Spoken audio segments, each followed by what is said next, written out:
Is that what you saw?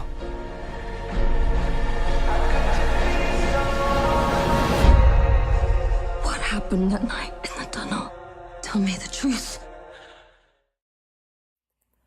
Thank you for joining us for another Movie Lingo discussion. I'm Eddie Lingo.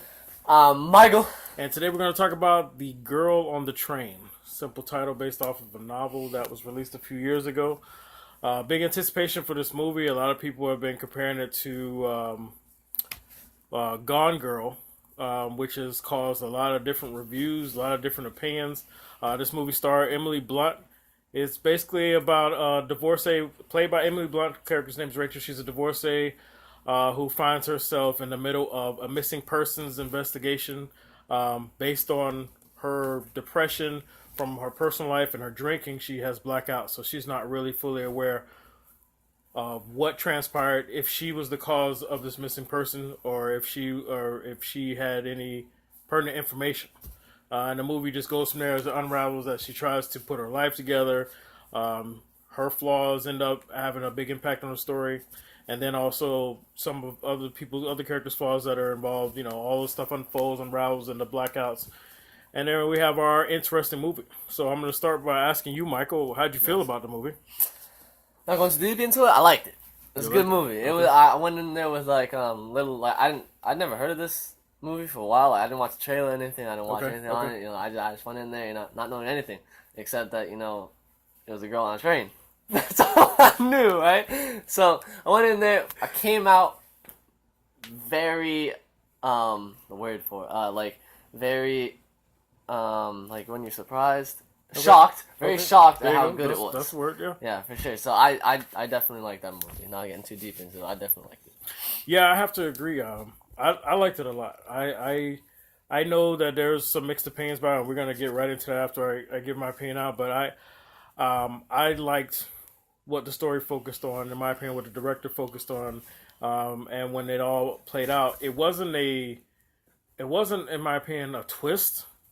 The story was pretty straightforward, but it a lot of people it played out like it had a twist only because Rachel, Emily Blunt's character, had blackouts. Yeah. So we only knew what she knew. So it was unfolding, but it wasn't really a twist. It was pretty straightforward. You know, the person that did it, it was pretty clear. But I thought it was a good movie. I think it's definitely worth a watch. I was very pleased. So let's get into some of the things that a lot of people are talking about. Okay. Number one, the pace. How'd you feel about the pace of the movie? Did you think it was too slow? You uninterested? I wouldn't say the pace was the pace was fine. I'd mainly say the way it was set up, because like it was jumping from Rachel to Megan to Anna all the time, and sometimes, you know, I couldn't keep up with everything. You know, I was getting a little bit confused at parts, but the pace was fine. I thought it was fine, at least. But I would have maybe liked it if it was maybe a bit like more, because the way they set it up, like first second I'm talking to Rachel, and then I'm seeing Rachel's memories of Megan's memories, and I'm like, whoa, you know, like I'm all over the place. So I kind of got confused about that. So I like the pace. I just didn't like how the memories and, you know, how everybody's scenes and stuff and memories were set up. So no, I get that. I get that. Well, I mean, it wasn't that they were like shared memories. What it was really doing was jumping back and forth from whoever in the beginning, as they introduced the character. They had Rachel's story and her little narration. Then they had Haley Bennett, who was also in The Magnificent Seven. She played Megan, who and they gave her story. She was the woman that ended up being missing, and eventually, we'll also be doing spoilers here, just so you know. Eventually, she ends up dead, and the investigation revolves around her. She plays the character Megan. So they introduce her character as she narrates and then gives her story and some of her memories. And then they do the same thing with Anna, who is Rachel's replacement. Because Anna ended up living in her home and marrying her husband and having a baby. And that was part of Rachel's depression and her drinking. So there was a lot of stuff to introduce the characters. And then they jumped back to the past. But it wasn't like they were shared memories. In my opinion, it was giving you a part of the story to move forward. Then it would give you a specific flashback that will help you understand the next part of the story. You know, when I say 4 months ago, 6 months ago, 2 weeks ago, and they kept jumping. I mean, it was, even though Emily Blunt was the main character, it was three main stories. It was Rachel, Megan, and Anna. That was, you know, the movie was moving through. So, in my opinion, the pace, it was necessary. It could have been faster. It could have been more intriguing. I can get the bounce back and forth can be a little crazy. I mean, and maybe it was the editing. I mean, because Rachel's character was always under the influence. She was always inebriated, and so even some of the editing made you feel like you weren't sure what you were seeing. You know what I mean? Yeah. So I mean, I get that, but I thought the pace was necessary because what intrigued me the most was the blackouts. Rachel blacked out because of her drinking, and then so we weren't really sure. And the way they were setting up, were trying to make you feel like, did she possibly be the cause of this? Yeah.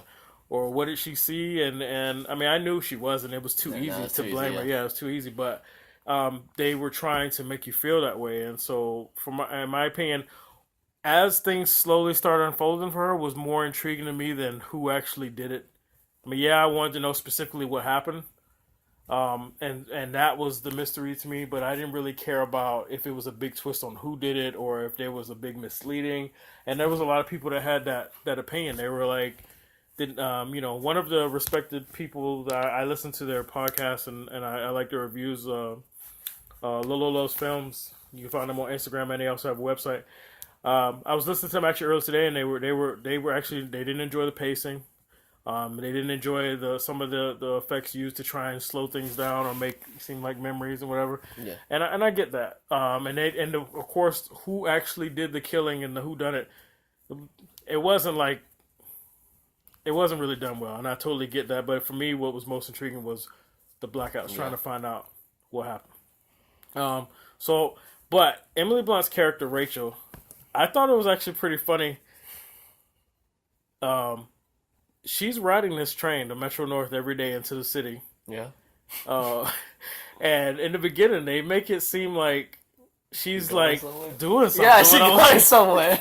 And she's doing. Working or something. I don't know. Yeah, she's just living off her alimony, riding the train into the city, making people think she's working, and then she drinks and rides back. And every time she sits on the exact same side to watch the house. Yeah. Well, and that's the house is the house that she used to live in, and then this house 2 doors down where the girl Megan and her husband lived, and she thought that they had a perfect life, the life that she used to have, and she was just watching them, and I just thought that was like, it's crazy. Yeah, it's crazy, which is one of the things I liked about this movie the most. Her character was really flawed. It wasn't just the drinking. It was weird. She was a little obsessive. She was off. She you know, the old house she's living. Why would you torture yourself? She was torture yourself looking at that house every day, and then you weren't even going anywhere. It's not like you had to. Right, like she was choosing to, and just drinking, looking at the house and the family that she lost, and then looking at. She was drinking while looking at the houses. True, and then she would show up at the house at times.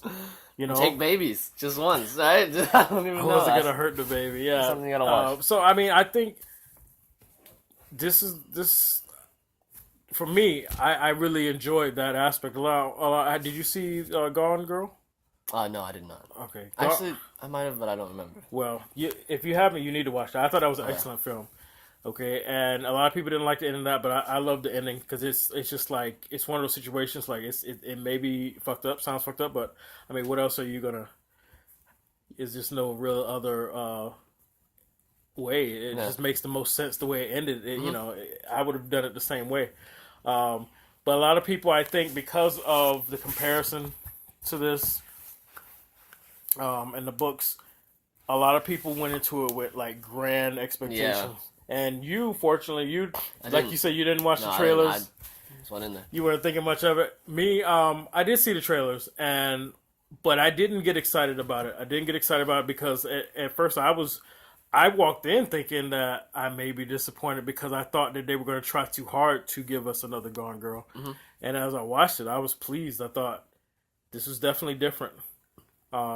And like I said, the blackouts were the most intriguing about it. What was the most intriguing thing about the story to you? Like, since I know the jumping back and forth bothered you a little bit.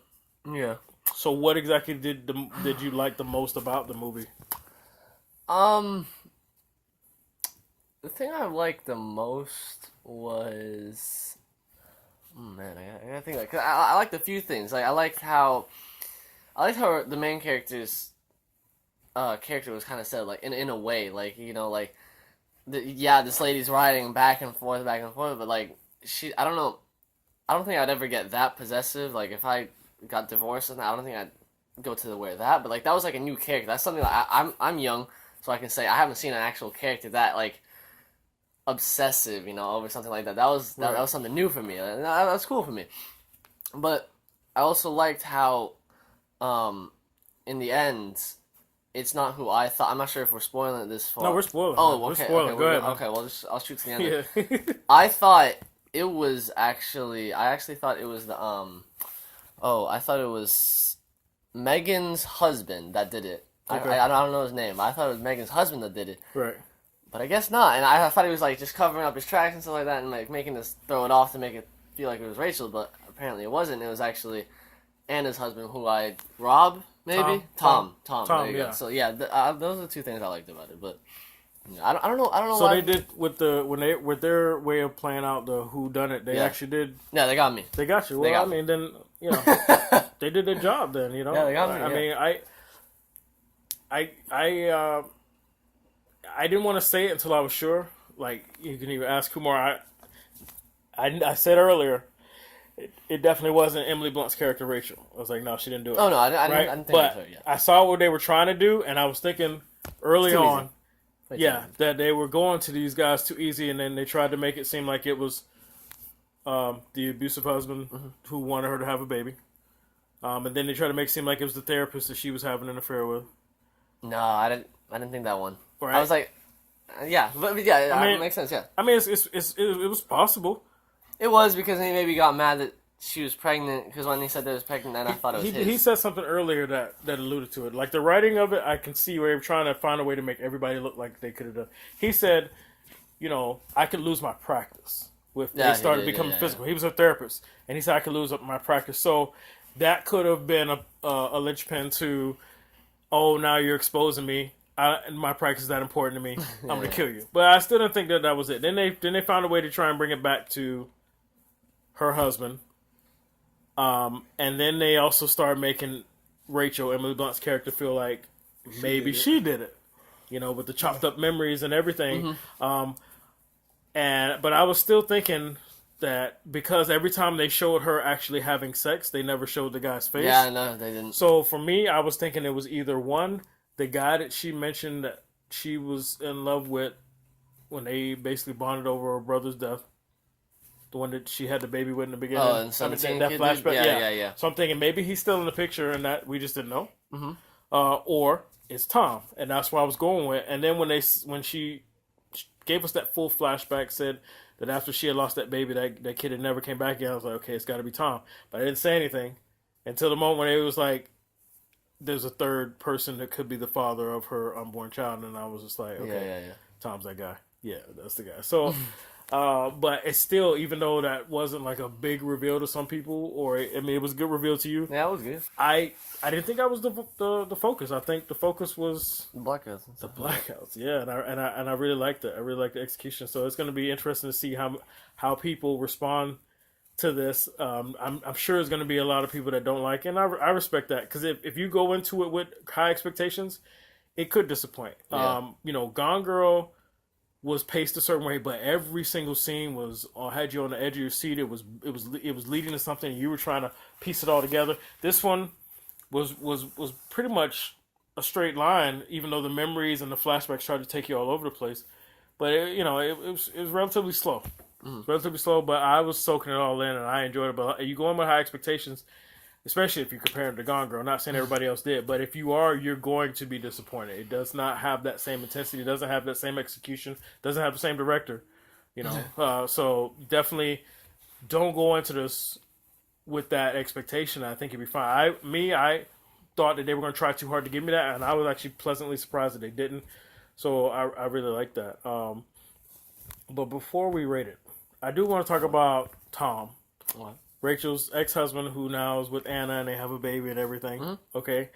Um, I was actually, even though there wasn't any big moments, Yeah. for me, when Rachel spoke to Tom's former boss's wife, and she apologized for that flashback she had of being drunk and disorderly at the company party, and then she told her what really happened, and then all of a sudden these things start coming back to her. It was like a trigger Yeah. to realize that Tom had been manipulating and taking advantage of being drunk and feeding her all these lies about how evil she could be. That I was actually impressed with. I thought that was pretty cool. Yeah, no, that was. He saw an opportunity to make her feel like the bad guy, to make her accept responsibility for all evil doing that he had done, and she carried that with her, and that I think that made her drink even more. Yeah. You know, because she just hated the person that she was, and I actually really enjoyed it. See, I didn't read the book, so I'm going off of the movie itself, and I thought that was some great writing there. That he was dark enough or smart enough to take advantage of that situation. You got any other thoughts? No. No? No, that's that. Yeah, you summed that up pretty good. Yeah. Let's rate this bitch. Actually, Oh, hit know me what? with it. dude, I'd seen a death that I've never seen in the movie, which is so surprising, right? Okay. Now, what shocked, of course, it might be because I'm young, but what shocked me is when she had her baby with that 17-year-old dude in that shack, and she fell asleep with it. Like, okay, so she took her baby to have a bath, and I guess they were playing, and apparently she fell asleep with her, and she dropped her, and then the baby drowned. Like, that was a real shocker for me. That got me. I was like, wow, that is. Yeah. Like, that is, imagine how awful that'd be. Just I'm like, just glad they didn't show it. no, I was freaked already. out. I was kind of freaked cringe, like, don't I was show like, that dead no. baby. Don't show that dead baby. Oh, Yeah, because I thought when they showed her in the tub, I thought that maybe she fell asleep and the water was just still high enough. yeah. But she said she let her No, go. she let- It's like you just completely submerged her. I'm like, slumped. oh no. I was like, damn. I was like, that's was. some. I don't think I've deep ever shit seen. right there. Yeah, that's some deep shit right there. I was like, some shit. dark writing. For sure. I know that the movie didn't follow the book exactly, but I was never gonna go back and read it anyway. So that's cool with me. But Same. I do want to hear from those of you that did read the book. You know, let us know in your comments. What did you think? How did it compare? Most people that always, I'm gonna say always, but 90% of the time, 95% of the time, those that read the book always say the book is better. But then, of course, they have more flexibility. You know, 200 to 500 pages to give you all these details and really build in the movie. You got to cut that shit short. You know, we got to narrow down the story and give you what we feel is the key points. I'm saying we as a writer. But those of you who have access to the book, who have read it, let me know what you think and tell me how different it is. You won't spoil it for me. I'm not going back to read it. So, you ready to rate this? Yeah, I'm ready. All right. So, what do you give it, sir? I'm gonna give it a solid 8.5. I think I'm gonna give it a solid 8.5 for sure. Yeah. Yeah, definitely. All right, so you're giving it 8.5. Yeah. That's funny. I didn't think you were gonna rate it that high. Really? Yeah. No, yeah, I liked it. No, I liked it a lot too. I just thought I was gonna be the only one that was gonna be high. Oh no. All right, because let me see. But this is probably just gonna break down. Everybody else was hating on it. I mean, okay, first of all, please don't go into this movie with high expectations. Like, just go be a viewer. Enjoy it. Like, I used to be a guy that like went to go in the high expectations. I came out unsatisfied with most movies. Like, just go in and enjoy it, and you'll be way happier with your movie. That's what I did. The only movie I've ever judged super hardly and made sure this shit better be good was because I was a fucking nerd about it. Was Transformers. That shit was lit. Transformers, but The first one. all of them, most of them. Oh god, we're not talking about. All right. Okay then. I like Transformers. I respect that. That's I respect cool. that. cool. That's all you, bro. That's all That's you. so cool. Yeah, nah. Nah. The first one was definitely the best, but Okay. off topic. Yeah, definitely off topic. Well, maybe we'll do a discussion on that because they're That's making pretty cool. another Yeah, one. sure. Yeah. All right. Well, for me, I really enjoyed this the way it played out. Okay. I liked everything about it. I liked all of the different characters, the development. I liked everybody's flaws. It's even especially Anna, played by Rebecca Ferguson. with the baby, because she was watching shit go down, and she could have said something, done something sooner, but she was just soaking it all in, and there are some people like that where they know the situation they're in is bad, and so I like that, and I like the way Emily Blunt played her character. You know, she was very lush with the alcohol. She was, yeah. So for me, I actually gave it a 9. Whoa, all right. Yeah, I haven't given a rating like that. No, but never. it's just the way the movie made me feel as I was watching it, and I was just soaking it all in. And that the biggest thing for me was that Tom was manipulating Rachel's memories of what happened during those blackouts. He was manipulating that time loss, and I thought that was phenomenal. He could have made her believe like damn near anything. That was a twist. That was more so a twist than anything else. Yeah, sure. And I think he could have made her believe damn near anything, and that is pretty much what pushed the way the movie played out and who she was, her character. That was a big, strong vocal point, and I love that. So I for that I had a lot of respect for the movie. I really enjoyed it. I give it a 9. So basically between the two, the rating is going to be 8.75. Boom. Movie Lingo rating. All right, so let us know what your rating is. Let us know what your thoughts are, and in the comments again. And I'm looking forward to going back and forth with people about this because this was not a Gone Girl. No, this is a whole movie. The girl on the train who was drunk. Just go watch it, man. And living vicariously through other people's sexual escapades on their front lawn, back lawn, and balcony, and kitchen table. And kitchen table. Yeah. Where the baby eats. Where the baby All right, so thank you for joining us for another Movie Lingo discussion. I'm Eddie Lingo. I'm Michael Cruz. And we'll see you on the next one. Why are you here? Because I'm